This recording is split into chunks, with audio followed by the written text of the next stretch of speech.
Lebanon में walkie talkies में explosion हुआ है जिसमें कई लोगों की मौत हुई है और कई लोग जो है इंजर्ड हैं। इससे पहले पेजर जो वहां की कह लीजिए फोर्सेस है पेजर्स यूज कर रही थी, उनमें भी ये एक्सप्लोजन देखा गया, उसमें भी बहुत सारे लोगों की जान गई और बहुत सारे इंजर्ड हुए।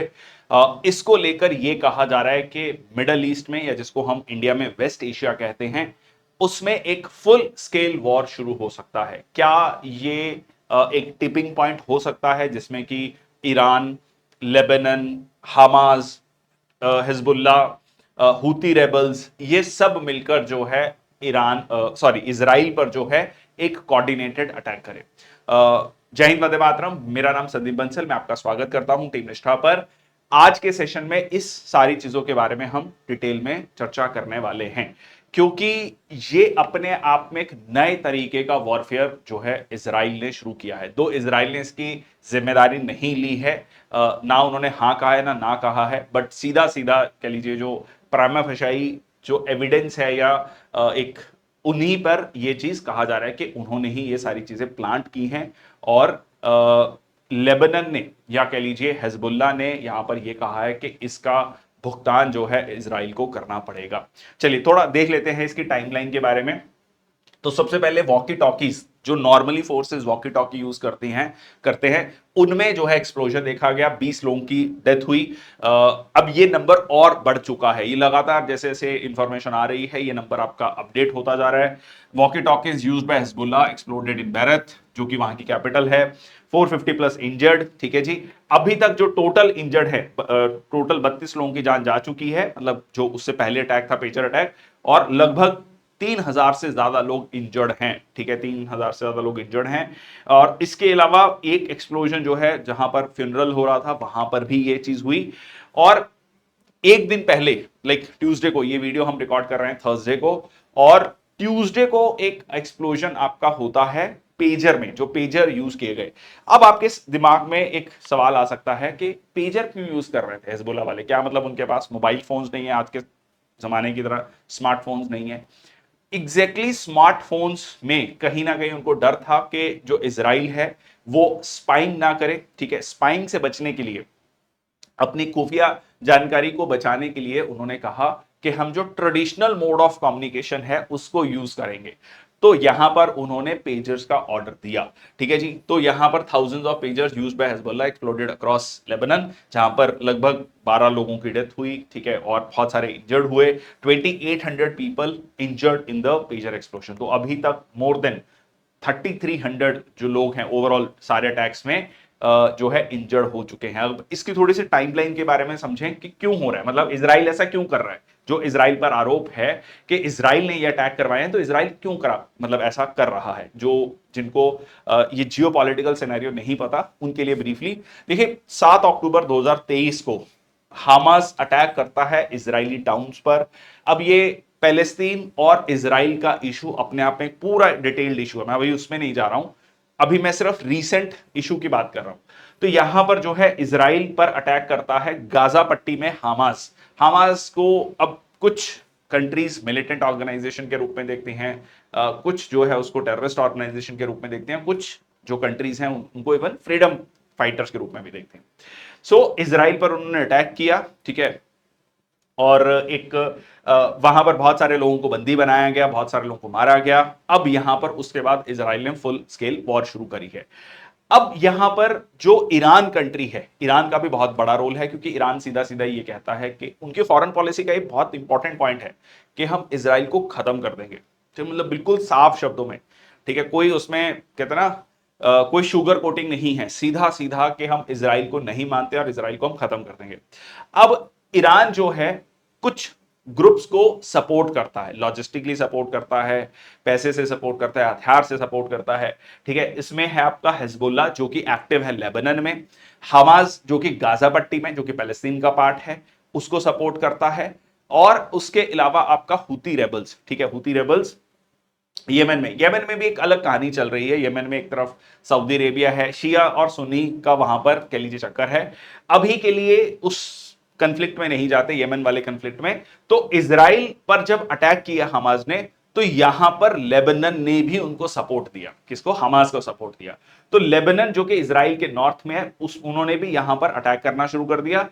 इजराइल के साउथ में आपको जो है गाजा पट्टी मिलता है, उन्होंने भी यहां पर अटैक किया। तो इजराइल पर नॉर्थ से अटैक हो रहा है, साउथ से अटैक हो रहा है। अब इजराइल ने भी इसको काउंटर करने की ठानी कि हाँ जी, हमने जो है लेबनान को भी कह लीजिए आंसर बैक करना है, हमास को आंसर बैक करना है, ईरान को आंसर बैक करना है। ईरान में भी रिसेंटली अगर आपको याद हो, जब वहां के राष्ट्रपति पेजिक्शन जो है, जो भी नए राष्ट्रपति चुने गए, उनकी जब ओथ टेकिंग सेरेमनी थी वहां पर, ठीक है, वहां पर क्या हुआ, वहां पर आपका जो हमास का लीडर है, हमास का लीडर था हानिया, ठीक है, हानिया जो है उसको मारा गया, ठीक है, टारगेटेड किलिंग की गई।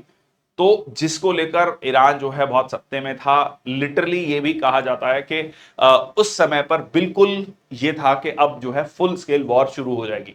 वो भी सब लोग कह रहे थे कि टिपिंग पॉइंट हो सकता है। अब अगेन इजराइल ने एक कोऑर्डिनेटेड अटैक करा है हिजबुल्लाह पर, और इसको लेकर हमास ने सपोर्ट करा है लेबनान को ऑब्वियसली, और ईरान ने भी सपोर्ट करा है। तो ये एक थोड़ा सा बैकग्राउंड हो गया इस पूरी की पूरी कहानी का, ठीक है जी। So Israel Hezbollah have been fighting across Lebanese border.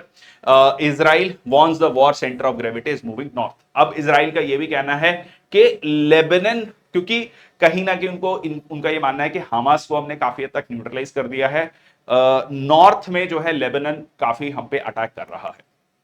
अब हिजबुल्लाह का रिस्पांस क्या है, हिजबुल्लाह ने ऑब्वियसली एक्यूज किया है कि ये सीधा सीधा एक क्रिमिनल एग्रेशन है और इसका हम बदला लेंगे, ठीक है जी। उन्होंने कहा है कि इसका बदला, कह लीजिए इसका भुगतान इजराइल को करना पड़ेगा।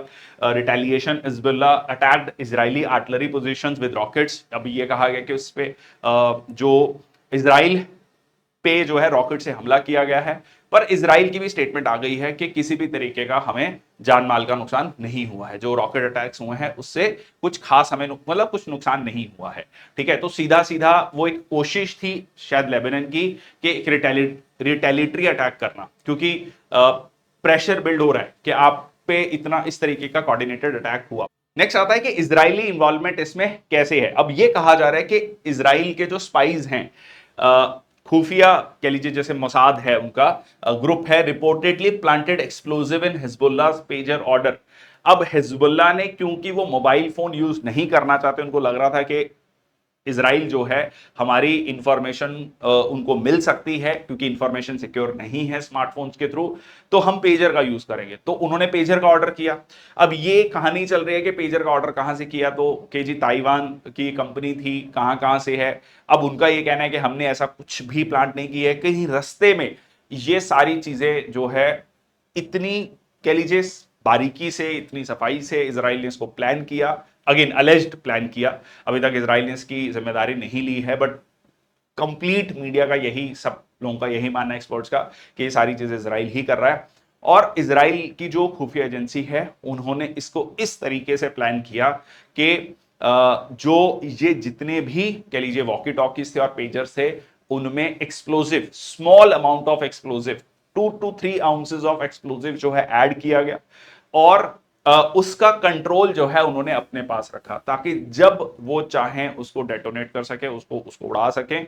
और एग्जैक्टली ऐसा ही उन्होंने किया, ठीक है जी। The explosives were remotely detonated before entering Lebanon, ठीक है। और रिस्पॉन्स क्या है, Israel has not officially commented on the explosion, ये ऑलरेडी मैं आपको बता चुका हूं। कम्युनिकेशन टैक्टिक्स, ये भी मैं आपको बता चुका हूं कि हिजबुल्लाह ने पेजर्स क्यों यूज किए, क्योंकि वो इजराइल की सर्वेलियंस से बचना चाहता था, ठीक है। लो टेक डिवाइसेस प्रेफर किए जाते हैं, वॉकी टॉकीज, क्योंकि अगर किसी दूर दराज के इलाकों में मोबाइल कम्युनिकेशन नहीं भी है, वो वॉकी टॉकीज यूज किए जाते हैं डिफेंस फोर्सेस के द्वारा अक्रॉस द वर्ल्ड, ठीक है। अक्रॉस द वर्ल्ड एक बहुत स्टैंडर्ड प्रैक्टिस है वॉकी टॉकीज को यूज करना, ठीक है। तो अब इसी चीज का जो उन्होंने शिफ्ट किया कि हम पेजर्स को और वॉकी टॉकीज को यूज करेंगे, यहीं पर इजराइल ने अपना टारगेटेड एक्शन प्लान कर लिया। अब इंटरनेशनल रिएक्शन क्या है, यूएस का यह कहना है कि इससे मिडल ईस्ट में, वेस्ट एशिया में सिचुएशन और बिगड़ सकती है, फुल स्केल वॉर शुरू हो सकती है।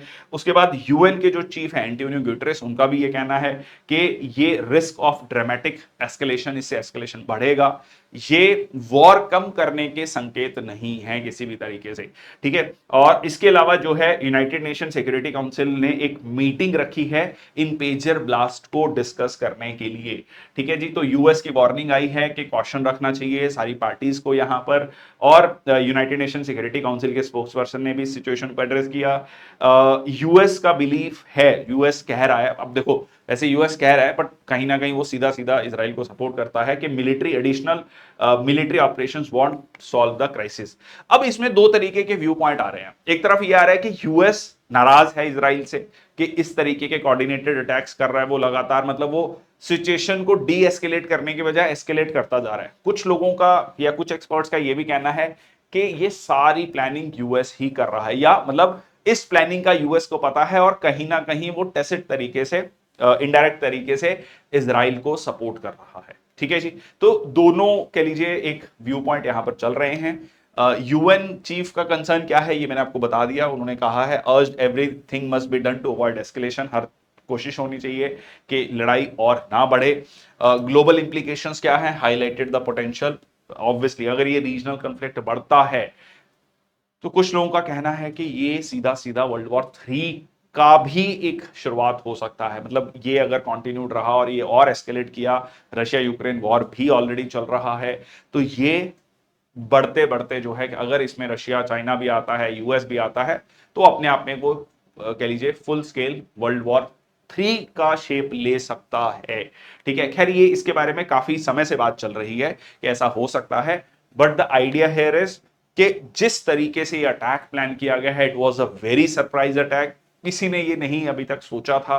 और इजराइल ने, अगर हम मिलिट्री टर्म्स में बात करें तो आउट ऑफ बॉक्स थिंकिंग जिसे कहते हैं, वो यहां पर इंप्लीमेंट किया और बिल्कुल टारगेटेड अटैक यहां पर हिजबुल्लाह पे किया है। और ये उनकी इंटेलिजेंस का एक एक सक्सेस मान सकते हैं, लेबनान की इंटेलिजेंस का फेलियर मान सकते हैं।